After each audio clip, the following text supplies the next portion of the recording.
Hello, my name is Grant Scott and I'm the author of Professional Photography, The New Global Landscape Explained, published by Focal Press. Welcome to another one of our podcasts. Today we have Peter Dench, award-winning photojournalist, joining us to talk primarily about the role of the multi-platform photographer within the new landscape, and just to prove that Peter is not somebody to stand still, we're actually talking to him at the major photographic festival in Perpignan in France. So hence, you may hear a little bit of background noise, but hopefully you'll be able to hear Peter loud and clearly. So welcome to the podcast, Peter. Thank you, Grant. Thank you for having me on. It's an absolute pleasure. So, as I was just saying, one of the key aspects, I believe, and I write about in the book concerning the new landscape, is the importance of a photographer to be able to exist across multiple platforms now, both online and offline. And that certainly seems to be an approach that you've adopted to your career over the last few years with great success. Could you maybe just give us a little idea as to how you've done that and why you've done that? I can try. I'm primarily an editorial photographer for 10 years, and not a lot changed, to be honest. I'd shoot medium format, we'd team up with a writer, they'd do the words, I'd do the pictures, the magazine would publish it. And then I started to, with the change in technology from analog to digital, of course there was an explosion in the amount of photographs out there, the number of people making photographs, the speed at which you can get your photographs out there, and I started to lose my way a bit. So I tried to find sort of some more creative ways of getting, my message out there, getting my stories out there, and embraced what new technology I could. So, the social networking platforms, podcasts such as this. So I became the yes man, Grant, and tried as many sort of techniques to alert the world what I was up to. And when you say the yes man, what do you exactly mean by that? Was it you just, whatever option came up to you, were you saying yes? Were you just being very open-minded in general? It was deliberate. I mean, I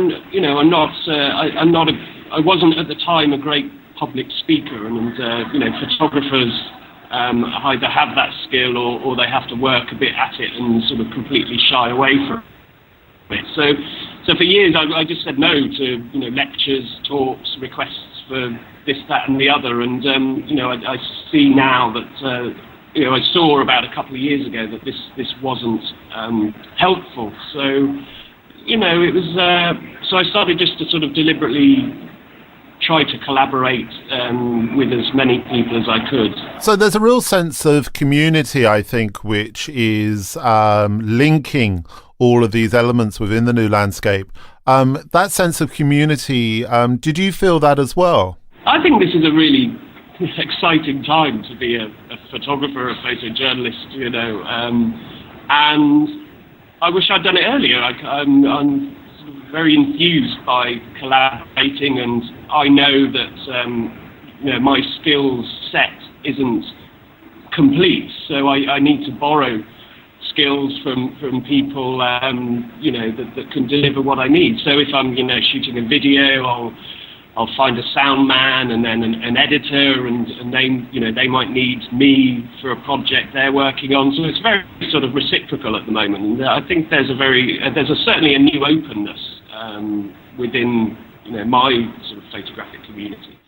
And you just mentioned there the moving image. I know that you were happy to adopt that and to very much create things which were a natural extension of your stills work. I mean, how did you find that? What was the response from your potential clients to that work? Well, I'm represented by Reportage by Getty Images, and they encourage us to shoot, video when we can.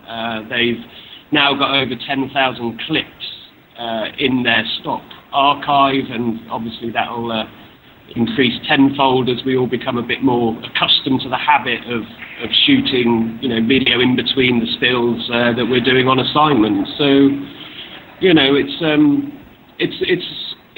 trying to change my way of thinking as well. I mean, stills are still extremely important. I still remain a stills photographer, but I have to absorb this, the video element as well. And so I kind of just self-teaching myself, I think. And as I was saying at the beginning, the reason why, unfortunately, the line isn't a great line for this particular podcast is because you are at the annual photo festival at Perpignan. Is there a sense of community? Do you think there are a lot of people engaging in the same kind of way with photography that you are at the moment? Maybe not the same kind of way. I'm finding it's quite diverse. I went to see an hour and 40-minute film by Shal Schwartz on narco culture, and he's a reportage by Getty photographer. So he's sort of moved into making full-length feature films, but other photographers I'm talking to, aren't going down that route. So it's not for everyone. You've just got to be open-minded, listen to as many people as possible, find out what they're up to, and then take some nuggets from that and apply it to your own practice. So it's very much a question of finding your own way and creating your own photographic practice, rather than having to religiously follow a set of rules or guidelines that somebody may set down. Absolutely. We all have our own voice as creative individuals, and whether that's, you have to be true to that and to your style, and I don't want to be sort of doing something for the sake of it. I want to have something to say, so I want there to be a consistency. With the multiple platforms you're involved with Twitter, with online, and with the written word, where you've created a diary for various print publications over the last few years, which one of those do you feel has been the most successful in helping your profile? Good question. Difficult to answer. I think perhaps the column that I wrote that you mentioned seemed to resonate with people, so that sort of raised my profile. But it's all I don't think there's one thing. It's a sort of a momentum that you build, and it is all kind of connected together.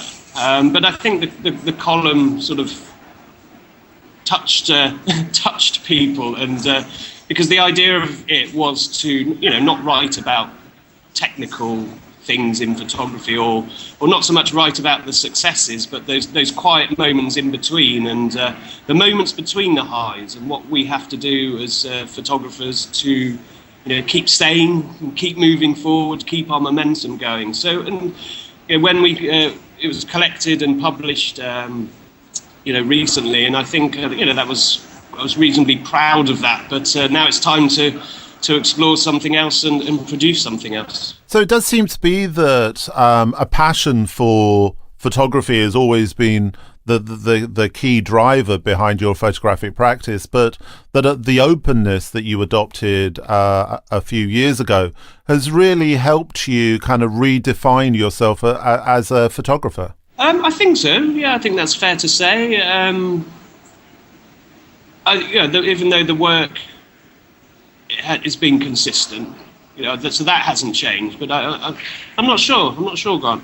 But it's interesting you say that the work has been consistent, because perhaps what a lot of photographers get confused by is they think that the new landscape is demanding of them that the work that they should be creating should be different. But actually, perhaps it should just be the way in which you deliver it, talk about it, present it, and engage with people that should be different. Yeah, I'm getting some assignments specifically because of my social reach. I'm involved in a project at the moment called The Future of Britain, and there was a digital poster campaign throughout the UK that encouraged the people of the UK to tweet Pete, to send me a tweet and suggest where I should go, what I should photograph in their town or area. So, and there's also, I'm hearing, it's not happened to me yet, but that sort of social networking fees are being implemented into budgets now as well. So some photographers are getting paid, there's an extra bit in the budget if you've got a good, Twitter following or a blog that's, got a good amount of subscribers. So, it's starting to monetize itself, which is helpful. Yeah. Well, listen, Peter, thank you so much for sharing your passion and your experiences. And thank you so much for putting up with the noise and contacting us from Perpignan. If people want to see your work, where can they see it?